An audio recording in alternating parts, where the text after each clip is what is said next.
2017-18 অর্থ বছরের বাজেট ঘোষণা হবে আজ দুপুর 1টায় জাতীয় সংসদে বাজেট উপস্থাপন করবেন অর্থমন্ত্রী আবুল মাল আব্দুল মুহিত। এর সম্ভাব্য আকার হবে 4,267 কোটি টাকা। নতুন ভ্যাট আইন বাস্তবায়নের কারণে রাজস্ব আদায়ের লক্ষ্য বাড়ছে নতুন বাজেটে। একাদশ সংসদ নির্বাচনের আগে এ বাজেট ঘোষণা হতে যাচ্ছে, যা বাস্তবায়নে পুরো 12 মাস সময় পাবে সরকার। তাই নতুন বাজেট প্রণয়নে নির্বাচনের চেয়ে সংস্কারকেই বেশি গুরুত্ব দেওয়া হচ্ছে। সরকারের বিভিন্ন মন্ত্রণালয় ও বিভাগের চাহিদার সাথে আয়কর, ভ্যাট ও শুল্ক থেকে কি পরিমাণ অর্থ পাওয়া যাবে তার হিসাব কষে আয় ব্যয়ের চূড়ান্ত রূপরেখা তৈরি করেছেন অর্থমন্ত্রী। মানব সম্পদের উন্নয়ন হলো প্রধান লক্ষ্যমাত্রা, কিন্তু বরাদ্দের দিক দিয়ে মানব সম্পদ সবচেয়ে বেশি বরাদ্দ পাবে না। এটা ওই পরিবহন এবং জ্বালানিতে চলে যাবে বেশি সম্পদ।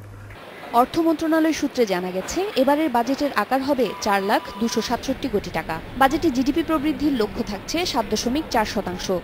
মূল্যস্ফীতি 5.5%-এর মধ্যে আটকে রাখার পরিকল্পনাও থাকছে। বিশাল ব্যয়ের বিপরীতে আয় 2,71,255 কোটি টাকা। সেই হিসেবে ঘাটতি প্রায় 1,29,012 কোটি টাকা, যা জিডিপির 5.8 ভাগ। ঘাটতি পূরণে বিদেশি ঋণের পাশাপাশি এবারও ব্যাংক ও ব্যাংক বহির্ভূত খাত থেকে বড় অঙ্কের অর্থ নেবে সরকার। এবার বার্ষিক উন্নয়ন কর্মসূচির আকার হচ্ছে 1.5 লাখ কোটি টাকার বেশি। এর 63 ভাগ অর্থেরই যোগান দেবে সরকার। বাকিটা আসবে দাতা ও উন্নয়ন সহযোগীদের কাছ থেকে।